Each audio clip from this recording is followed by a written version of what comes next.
मेरी प्रार्थना रहेगी जो भी पंडाल में आ जाए मिलके जुल के बाबा साहब जी के चरणों में पुष्पांजलि अर्पित करके अपना स्थान ले लें। मेरी उन्हें अनुरोध रहेगा कि अनुशासन का बहुत अच्छा परिचय दें। जिन्होंने पुष्पांजलि अर्पित कर ली है वो अपने अपने कृपा स्थान लेते रहे। हमारे बीच में अजय जी सरपंच अंबरसर नरवाड़ा से वाल्मीकि समाज से हैं, वो अपनी टीम के साथ आए, उनका स्वागत है। सलिंदर जी दुलाड़ा वाल्मीकि समाज से सलिंदर जी और सुरेंद्र जी और उनकी टीम आई है, उनका धन्यवाद है।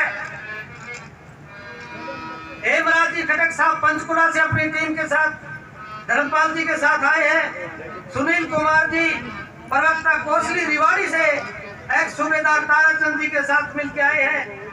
संत कबीर सामाजिक सेवा समिति चरखी दादरी श्री धर्मेंद्र जी, दयानंद जी खनकवाल, वीर सिंह जी डावला, राजवीर जी खटक, इंद्रपाल जी इंदौरा, राजवीर जी इंदौरा, राजकुमार जी चौकीदार, ये सब मिलकर आए हैं। सब आपका धन्यवाद है। ओम प्रकाश जी एक सरपंच लुहारी लागो हमारे बीच में पधारे पूरी टीम के साथ, सबसे पहले वो आए, उनका धन्यवाद है। सूरज सिंह जी सासी असरफगढ़ से आए हैं, बहुत बहुत धन्यवाद है। कपिल राम डूम समाज से महेंद्रगढ़ से चल के आए हैं, उनका बहुत बहुत धन्यवाद है। श्री चंद जी डूमर खाकला, रोशन लाल जी सरपंच ढूंढेड़ी कुरुक्षेत्र से, राजपाल जी दुग्गल कुंभाखेड़ा, सुमेर सिंह जी, बालूराम जी, ये सभी कुंभाखेड़ा से आए हैं, बहुत बहुत धन्यवाद इनका। साथी समाज से ईश्वर सिंह जी, रणबीर सिंह जी, अंकित जी आए हैं, बहुत बहुत धन्यवाद है।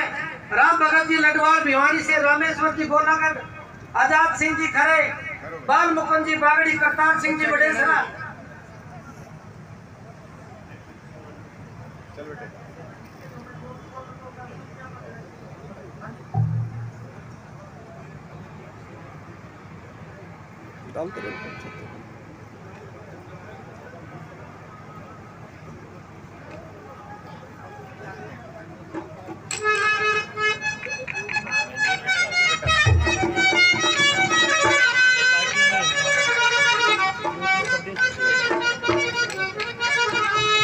रमेश राणा जी भगवानपुरा से, जींद से कुलदीप जी बेनरखा, मनजीत जी धरौली, सुखदेव जी सोलंकी, राम करोनी जींद से, हरिराम जी बड़गुजर खटीक समाज से, समालखा से हमारे बड़े भाई, बहुत बहुत धन्यवाद पूरी टीम के साथ। संदीप कुमार जी उलाड़ा, रणधीर जी, पंकज जी, मोनू जी, जयपाल जी, गोपी राम जी फौजी, इंदर जी खांडा, प्रधान ओम प्रकाश जी अलेवा, डॉक्टर सत्यवेद जी चौहान खटीक समाज से, महेंद्रगढ़ से, नागौर से आए हैं, बहुत बहुत धन्यवाद। ओम प्रकाश जी चौहान, राजेश जी चौहान, सुरजीत जी सिंहपुरा जींद से, बहादुरगढ़ सफीदों से, मनपुर सिंह जी, मदन कुमार जी, नरेंद्र कुमार जी वकील गंगड़ खेड़ी से, सुबेर सिंह जी, रविंदर सिंह जी वकील। मेरे डीएससी समाज के बंधुओं, मेरी माताओं बहनों, समाज के संचालन करने वाले अनुभवी साथियों, आज उस महान शख्सियत का जन्म दिवस के ऊपर अधिकार, जो हमारा अधिकार है, उसको मनाने के लिए आप सब लोग यहाँ इकट्ठे हुए हैं। साथियों, मैं केवल दो ही बात कहना चाहूँगा कि जिस इंसान ने, जिस उस प्रकृति के नुमाइंदे ने इस धरा पर पहुंच करके आप लोगों को उस गंध से निकाल करके, जिस गंध के अंदर हमारे बुजुर्ग, उनके पास तल पर कपड़ा नहीं होता था, पहनने पर जूती नहीं होती थी, रहने के लिए मकान नहीं होते थे, और यहाँ तक कि खाने के लिए भोजन नहीं होता था। हमारे 2 मिनट में भीमराव जी अंबेडकर जी ने एक ऐसी झोपड़ी में हीरे के रूप में जन्म लिया जिसने हमारे को आज इस ऊंची पदवी पर पहुंचा दिया। साथियों, पीछे से आवाज है, लंबा नहीं खींचना, केवल 2 ही बात करना चाहूँगा। आज हम यहाँ क्यों इकट्ठे हो रहे हैं, अपना अधिकार किस बात के लिए मांग रहे हैं? जब संविधान के अंदर बाबा साहब ने पहली लाइन में लिखा हुआ था, संविधान की धारा 340, 341 और 342, इसके अंदर हमारा सबका उल्लेख है और उसके अंतर्गत हमें क्या दिया गया है? राज बनाने का अधिकार दिया गया, अपने बच्चों को पढ़ाने का अधिकार दिया गया है, हमें शिक्षा का अधिकार दिया गया है। लेकिन आज के इस समय में इस बंडाल के अंदर मैं बता देना चाहता हूं कि डीएससी वंचित अनुसूचित जाति का नाम क्यों दिया गया। वंचित अनुसूचित जाति से पहले अनुसूचित जाति ही थी, जिसके अंदर 2 वर्ग थे, ए और बी। ए वर्ग को 10% आरक्षण मिलता था, बी वर्ग को 10% आरक्षण मिलता था, बी वर्ग को 10% आरक्षण मिलता था। जब ये बात दूसरे भाइयों को हजम नहीं हुई तो 2005 में उसको तोड़वा दिया। आज वंचित क्यों डाल दिया गया? 20 का 22% हमारे को क्यों नहीं दिया गया? वंचित का मतलब ये है कि इन लोगों को अपने बच्चों को पढ़ाने का अधिकार तो है, शिक्षा का अधिकार तो है, लेकिन नौकरी प्राप्त करने का अधिकार नहीं है।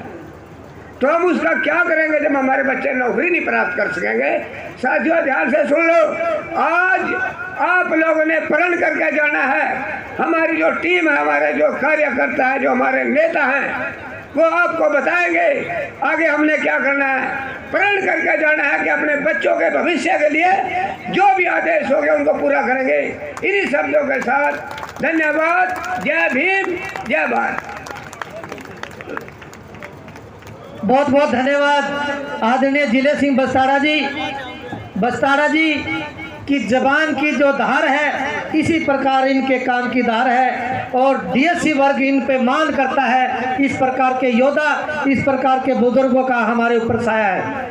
तो आगे के वक्ता के लिए मैं दिनेश मांगल जी, प्रदेश के महासचिव हैं ओड समाज के, मैं उनको आमंत्रित करूंगा। आइए वो भी आज के संदर्भ में अपनी बात कहें। दिनेश मांगल जी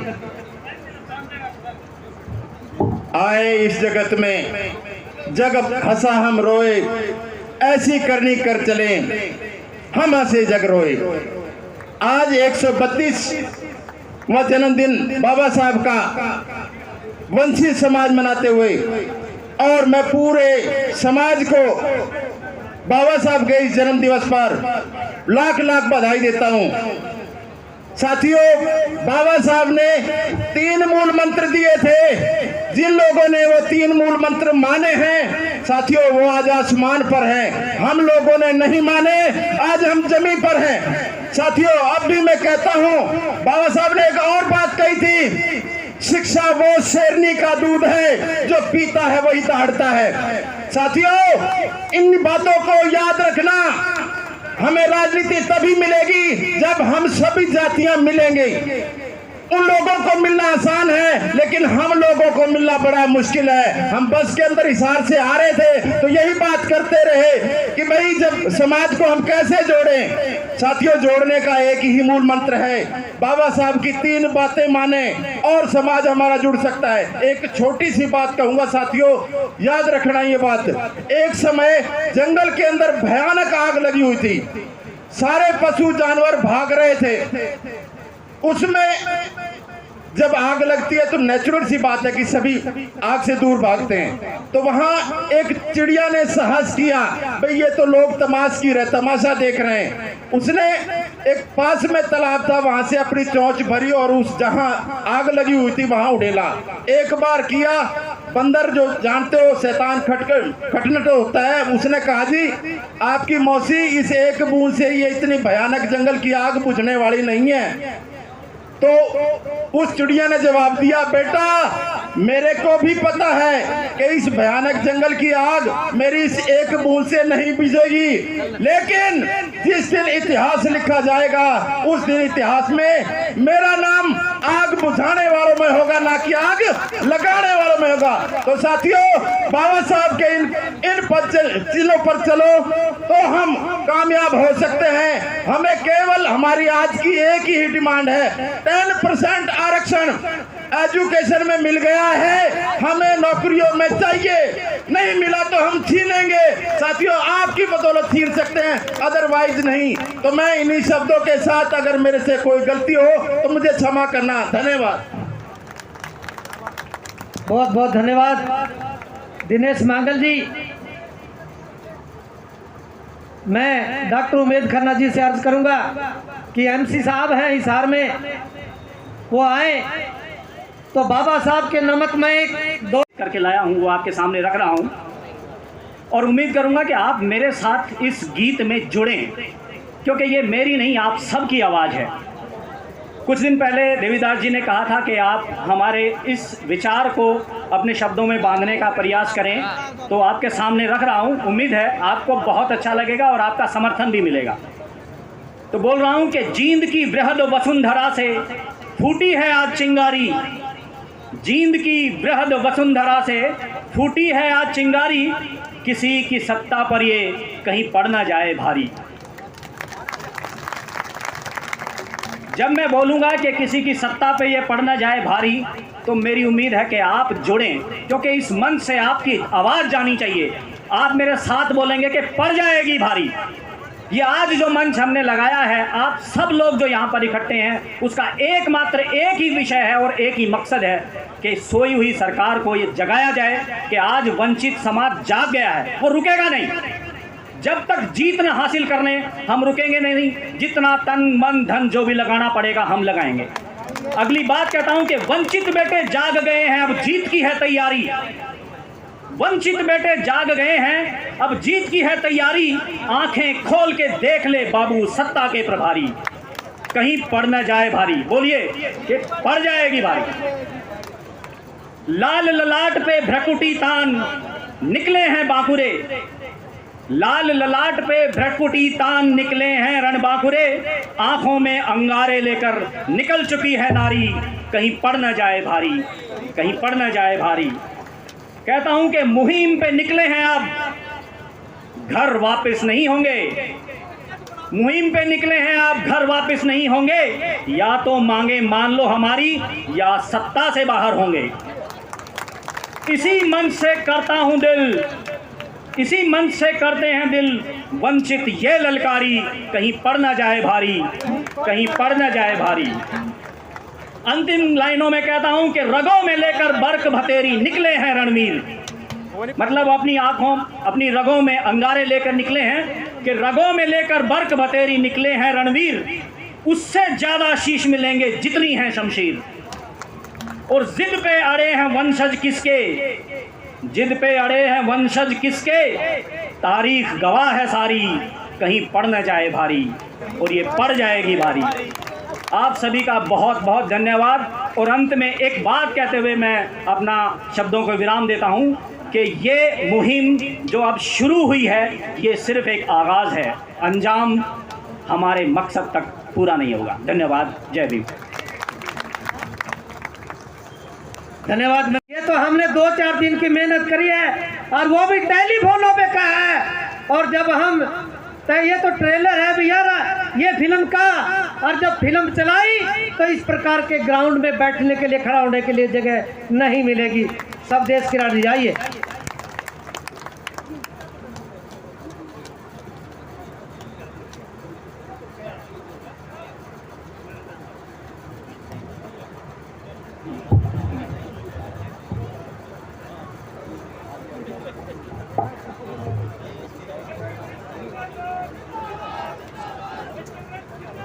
जिंदाबाद जिंदाबाद, हम तुम्हारे साथ हैं, हम तुम्हारे साथ हैं।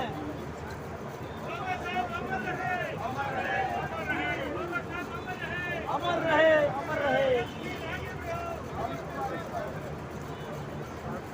विश्व रत्न बाबा साहब डॉक्टर भीमराव अम्बेडकर जी के 132वें जयंती समारोह पर आज डीएससी समाज इतनी भारी संख्या में पहुंचा। मैं आप सबका हार्दिक अभिनंदन करता हूं, आपको बधाई देता हूं, आपको नमन करता हूं। मेरा प्रणाम स्वीकार करें।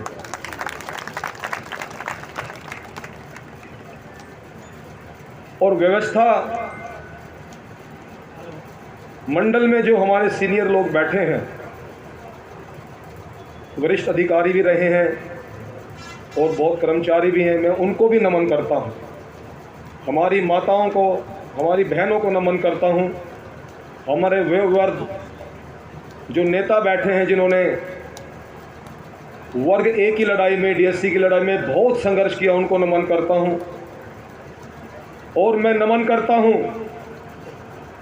आज बाबा साहब जी की 132वीं जयंती पर हमारे नौजवानों को, जिन्होंने इस संघर्ष में पद यात्राएं, जेल यात्राएं, लाठियां, न जाने क्या क्या झेला, उनको भी नमन करता हूं। आज चंद शब्द आपके बीच में वो शब्द बोलने जा रहा हूं जो वास्तव में अभी आपने करना है। समाज के लोगों, हिंदुस्तान के इतिहास में स्वतंत्रता आंदोलन में और देश की संसद में कोई सबसे ईमानदार व्यक्ति था तो वो बाबा साहब डॉक्टर भीमराव अम्बेडकर थे। क्यों थे ईमानदार? चाहते तो अमेरिका में लॉ मंत्री बन सकते थे, बहुत बड़ी व्यवस्था के साथ रह सकते थे, लेकिन जब वो हमारे देश में आए तो उन्होंने देखना था कि मेरे दबे कुचले शोषित वंचित लोग कि एक तालाब से, जिस तालाब से भेड़ बकरियां, गायें भैंस पानी पी सकती हैं, हमारा वंचित समाज का आदमी पानी नहीं पी सकता। इसलिए वो लड़े। और मैं उनको सबसे ईमानदार क्यों बता रहा हूं? आप सबका स्वागत है। जो नौजवान साथी आए बैठिए। मैं उनको सबसे ईमानदारी व्यक्ति कैसे बता रहा हूं? मदन मोहन मालवीय ने कहा था कि पूरे देश के ब्राह्मण यदि एक तरफ हो जाए और दूसरी तरफ बाबा साहब डॉक्टर भीमराव अम्बेडकर खड़े हो जाए तो पूरे देश के ब्राह्मण उनको हरा नहीं सकते। ऐसे थे बाबा साहब डॉक्टर भीमराव अम्बेडकर। जब उनके बेटे की मौत हुई गंगाधर की, और उनकी पत्नी ने फोन किया कि गंगाधर चल बसा, तो उस समय व्यवस्था क्या थी? कफन खरीदने तक के पैसे नहीं थे बाबा साहब के पास। जो ऐसी व्यवस्था में, ऐसी गरीबी हालत में आप सबकी लाखों करोड़ों लोगों की लड़ाई लड़के चले गए। उनकी पत्नी ने अपनी साड़ी का पल्लू पाड़ के कफन बनाया और वो उस गंगाधर के मृत शैया पर चढ़ा करके उनका अंतिम संस्कार करने के लिए गए। और जब उनके भाई ने फोन किया कि गोलमेज कॉन्फ्रेंस में जाना था लंदन, और लंदन इसलिए जाना था क्योंकि लंदन में ये गांधी और एंड पार्टी हमारे वंचित समाज के लिए जो बाबा साहब कानून बनवा रहे थे उनको तुड़वाने का काम करते थे। तो आज बाबा साहब की 132वीं जयंती पर आप सबका स्वागत है। समाज के लोगों, ये जो ए और बी वर्ग है और जिसको आज हम डीएससी बोलते हैं, जब हमारे स्वतंत्रता की प्राप्ति के बाद लगातार आवाजें उठी।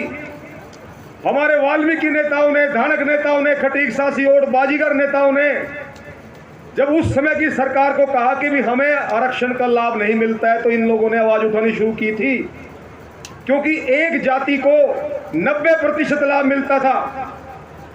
हमारे चमार भाइयों को 90% लाभ मिलता था, ऑन रिकॉर्ड है, और हमारी जातियां जो हैं वो सिर्फ 10% में थी। तब हमारे नेताओं ने आवाज उठाना शुरू किया। तब 1994 में चौधरी भजनलाल ने 9 नवंबर 1994 में इस कोटे को आधा किया था, जिसको ए और बी ब्लॉक बना था। ए ब्लॉक हमारा था, जिसमें हम वाल्मीकि, धानक, खटीक, सासी, ओड, बाजीगर, डूम, डेया, मिरासी, सीकर, सिगरीकर, पेरने से पहले ये सारी जातियां, और 20 जाति में सिर्फ चमार थी, और 3-4 उसकी उपजाति थी, रविदासिया, रामदासिया, जटिया चमार, रेगड़ चमार। 94 से लेकर के 2006 तक हमें आरक्षण का पूरा लाभ मिला। 100 नौकरियां निकलती थी तो 50 हमें मिलती थी, 50 उन भाइयों को मिलती थी। 1000 नौकरियां निकलती थी तो 500 उनको मिलती थी और 500 हमें मिलती थी। एक समय ऐसा आया, प्रथम श्रेणी की 70 नौकरियां निकली, और 70 नौकरियों में से 36 नौकरियां हमें मिली और उनको 34 मिली। तो यहां आकर के उन लोगों के पेट में दर्द होना शुरू हो गया कि अब ये लोग हमारे को पछाड़ देंगे, अब ये लोग हमसे ज्यादा आने लगे।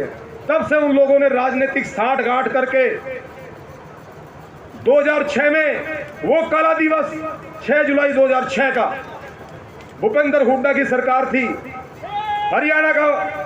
हरियाणा का अध्यक्ष जो था फूलचंद मौलाना था, करतारी देवी थी, और उनके बहुत सारे नेता थे। हमारा कोई विधानसभा में नेता नहीं था। उन्होंने साठ गांठ करके भूपेंद्र हुड्डा को दबाव डाल करके, शैलजा बैठी थी, उन्होंने इस हमारे वर्ग ए को, हमारी आधी रोटी को हमसे छीन लिया, हमारी थाली में से उठा लिया। और तब से लेके आज तक हम इस लड़ाई को लड़ रहे हैं। धरना, जुलूस, प्रदर्शन, जेल यात्राएं, पद यात्राएं, आमरण अनशन, फिर क्यों नहीं जीत पा रहे? क्योंकि भूपेंद्र हुड्डा, जब वर्ग ए का इतिहास लिखा जाएगा तो वर्ग भूपेंद्र हुड्डा का नाम काले अक्षरों में लिखा जाएगा, याद रखना समाज के लोगों। मैं तो उसके कोठिए बोल के आया था, भूपेंद्र हुड्डा कोठिए बोल के आए थे हम तो, कि जब तक हमारा ए ब्लॉक का इतिहास लिखा जाएगा, तेरा काले अक्षरों में नाम लिखा जाएगा, भूपेंद्र हुड्डा तूने हमारी रोटी छीन ली, हमारे निवाला छीन लिया, हमारे बच्चों का। और जब 2014 में हम प्रधानमंत्री से मिले, 8 अक्टूबर 2014 को महर्षि वाल्मीकि जयंती थी, और 8 अक्टूबर 2014 को महर्षि वाल्मीकि जयंती पर रोहतक में रैली थी और प्रधानमंत्री नरेंद्र मोदी आए थे। तो हम वहीं इकट्ठा हुए और हमने प्रधानमंत्री जी से गुजारिश की। तो वहां के नेताओं ने, रामविलास शर्मा वहां के अध्यक्ष होते थे हरियाणा के बीजेपी के, तो हमने उनसे बात की। तो हमने एक सूत्रीय मांग रखी थी महर्षि वाल्मीकि जयंती पर कि मुख्य प्रधानमंत्री जी, हमारा एक सूत्रीय कार्यक्रम में केवल एक मांग है कि हमारा वर्ग ए बहाल हो, वर्ग ए बहाल हो, वर्ग हम आपके साथ हैं। तो प्रधानमंत्री को ने समर्थन पत्र दिया था, और तब बीजेपी ने अपने चुनावी घोषणा पत्र में लिखा था कि भारतीय जनता पार्टी अंत्योदय सिद्धांत में विश्वास करती है, अतः अनुसूचित जातियों में जो जातियां आरक्षण के लाभ से वंचित रह गई या पिछड़ गई, उनको हम आरक्षण का आधा लाभ देंगे, ये लिखा है। और 2014 से लेकर के 2023 हुआ, बार बार कितनी बार हम मुख्यमंत्री से मिले, पदयात्राएं भी 3-4 बार की चंडीगढ़ तक। बार बार हमने कहा कि हमारा काम पूरा कर दीजिए। मुख्यमंत्री के साथ हमारी तू में भी होती रही, लेकिन इसी धरा पर, जींद की धरा पर पिछले दिनों जो संत कबीर जयंती मनाई गई, जींद की धरा पर मुख्यमंत्री ने शिक्षा में ए ब्लॉक बहाल किया, डीएससी बना दिया, डिप्राइव्ड शेड्यूल कास्ट, वंचित अनुसूचित जाति। मुख्यमंत्री जी, वे पीछे सीआईडी के लोग बैठे हैं, सुन लो भैया, और अपने मुख्यमंत्री को आवाज पहुंचा देना। स्वदेश कबीर मंच से बोल रहा है, मुख्यमंत्री जी आपने केवल हमें मिठी गोली दी है। अरे हमारे बच्चे तो पढ़ ही रहे हैं, हमारे बच्चे आज एमए है, एमफिल है, पीएचडी है, लॉ कर रहे हैं। पढ़ ही रहे हमारे बच्चे, तो मेन मकसद हमारा नौकरियों में आरक्षण का है। नौकरियों में चाहिए हमें ये आरक्षण, क्योंकि 1994 में भजनलाल ने नौकरियों में आरक्षण दिया था, हमें शिक्षा में नहीं दिया था। 2 फरवरी 1997 में चौधरी बंसीलाल की सरकार थी। 2 फरवरी 1997 में बंसीलाल ने हमें शिक्षा में एडिशनल दिया था कि भाई इनके बच्चे पढ़े भी और नौकरियों भी आए। तो प्रधानमंत्री जी और मुख्यमंत्री जी से इस मंच के माध्यम से और सीआईडी के लोगों के माध्यम से आवाज पहुंचा देना, अब ये अंगड़ाई लिया डीएससी समाज में, और जब आगे और बड़ी लड़ाई जब लड़ेंगे तो जिस प्रकार से हमने कांग्रेस का मटिया मेट किया था 2014 में, तुम्हारा भी नहीं छोड़ेंगे, याद रखना। क्योंकि हम क्रांतिवीर हैं और क्रांति करना जानते हैं। और मुख्यमंत्री जी पिछले चुनाव में आपने देख लिया होगा, जब आपने वर्ग नहीं बहाल किया तो 19 के चुनाव में आपने देख लिया हरियाणा के सारे मंत्री हमने हरा दिए सारे।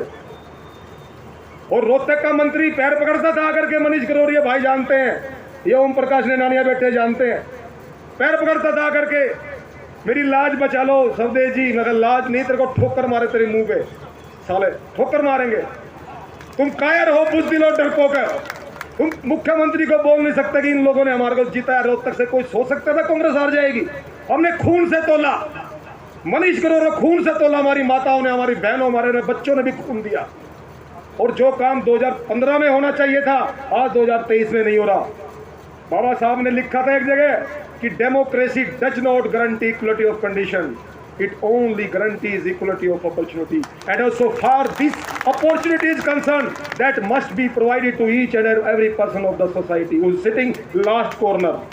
और हम लास्ट कॉर्नर में बैठे हैं। लोकतंत्र में सभी समान हो जाएं, लोकतंत्र इसकी गारंटी नहीं देता है। लोकतंत्र में तो आपकी मेहनत पे डिपेंड करता है, आप कितना संघर्ष करते हो। और समाज के लोगों, मैं डीएससी समाज के, अपने वाल्मीकि, धाना, खटीक, सांसी, ओट, बाजीगर समाज के उन नेताओं को भी आज इस मंच के माध्यम से नालत भेजता हूं जिन्होंने इस समाज को बार बार बेचा। ये इतनी लंबी लड़ाई नहीं थी, समाज के लोगों सुन लो, ये इतनी लंबी लड़ाई नहीं थी। लड़े समाज के लिए।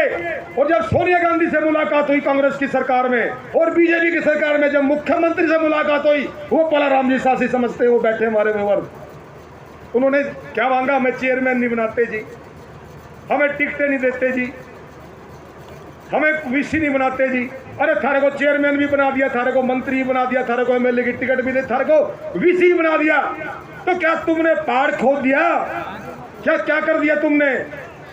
मैं एक बात तुम्हें ध्यानपूर्वक सुन लो समाज के लोगों, ये दर्द की बात तुम्हें बता रहा हूं।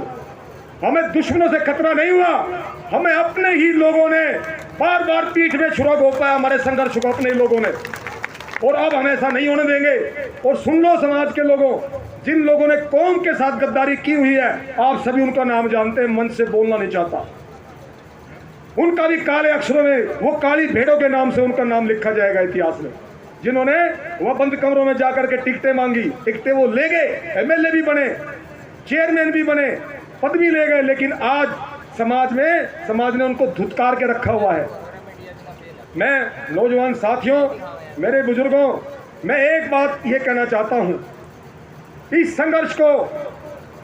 संघर्ष में जो भी लाइन ऑफ एक्शन तैयार होगा, जैसी भी लड़ाई लड़नी पड़ेगी, तो आपको तैयार रहना पड़ेगा। समाज के लोगों, अगर कोई नेता ये समझता है कि डीएससी संघर्ष के माध्यम से मैं एमएलए की टिकट ले जाऊंगा, मैं मंत्री बन जाऊंगा, मैं चेयरमैन बन जाऊंगा, तो याद रखना समाज के लोगों, अब बर्दाश्त नहीं करेंगे उस आदमी को। हम उसकी मुंडी सबसे पहले हमें काटनी पड़ेगी, अपने दुष्ट आदमी को ही मारना पड़ेगा पहले, तब हम दुश्मन से लड़ाई लड़ेंगे।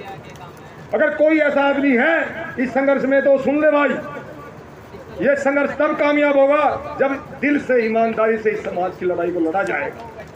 नहीं तो बार बार समाज नहीं टूटता, समाज बेचारा, समाज हतोत्साहित होकर जाता है। तो समाज के लोगों, अंतिम समय में मैं आपको यही कहना चाहता हूं, आज आप भारी संख्या में आप जुड़े हो, यहाँ से आपने यही संदेश लेके जाना है, चाहे हमें लड़ाई लोकतांत्रिक दृष्टि से लड़नी पड़े, और चाहे फिर पीछे आपने देखा जाट आरक्षण हुआ, किसानों को आंदोलन हुआ, चाहे फिर ऐसे आंदोलन हमें करने पड़े तो आपको तैयार रहना पड़ेगा। हे माताओं, हे बहनों, आपको भी तैयार रहना पड़ेगा,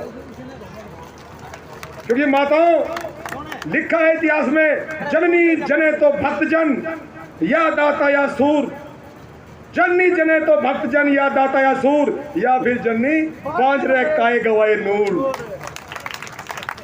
और ये समाज वाल्मीकि थाने खटीक सांसी ओट बाजीगर काटने वाले लोग, जिंदा काटने वाले लोग, जिंदा काट के खाने वाले लोग, और उन लोगों से नहीं जीत पा रहे जिन्होंने मरे हुए को मांस खाया हुआ है, उन लोगों से नहीं जीत पा रहे कि कारण ढूंढने पड़ेंगे।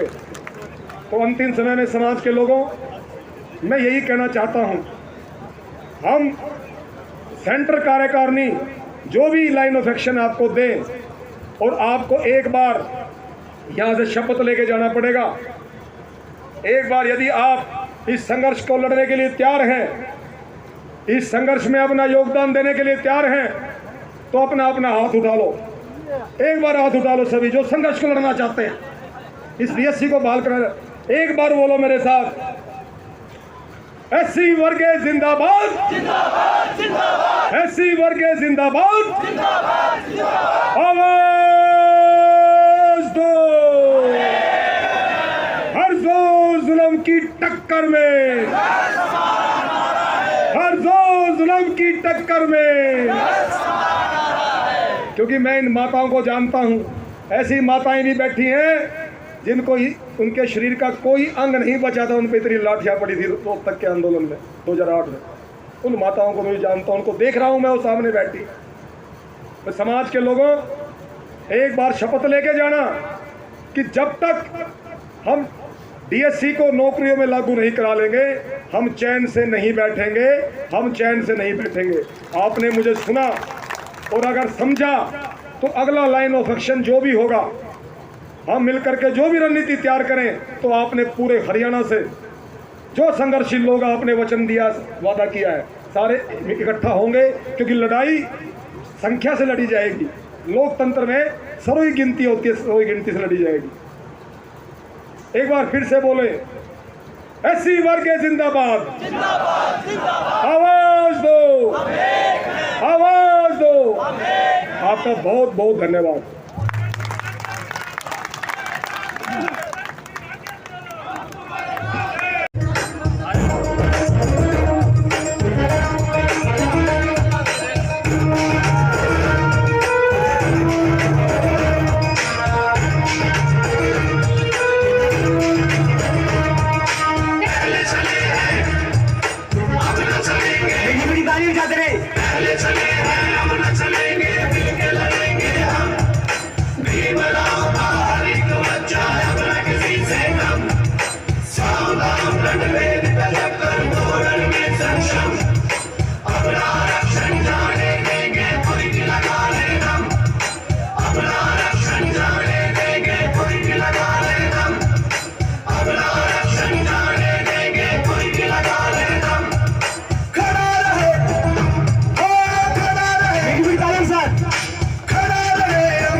आजादी के बाद विभाजन भारत का देखकर दलितों का भी देश अलग हो मांगा अम्बेडकर।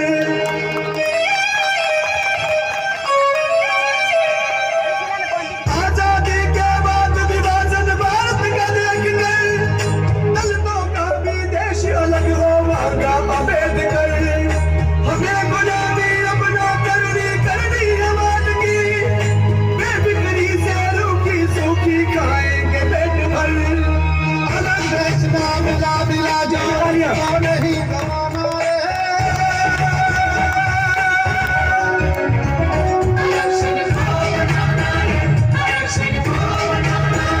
आरक्षण को बचाना है, आरक्षण को बचाना रे।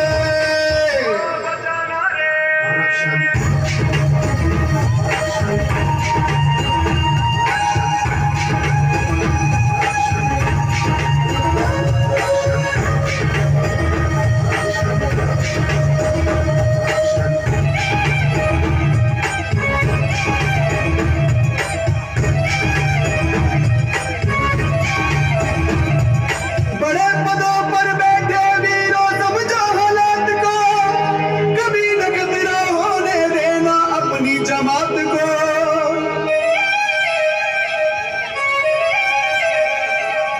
बड़े पदों पर बैठे वीरों समझो हालात को, कभी न खतरा होने देना अपनी जमात को। कौम करा ही नेता डॉक्टर जज भी वकील भी, हाथ बढ़ाना चुप ना रहना खुल करके साथ दो। एक अकेला क्या कर पाए पहरा कभी लगाना है। आरक्षण को बचाना रे, आरक्षण को बचाना रे, आरक्षण को बचाना रे। आरक्षण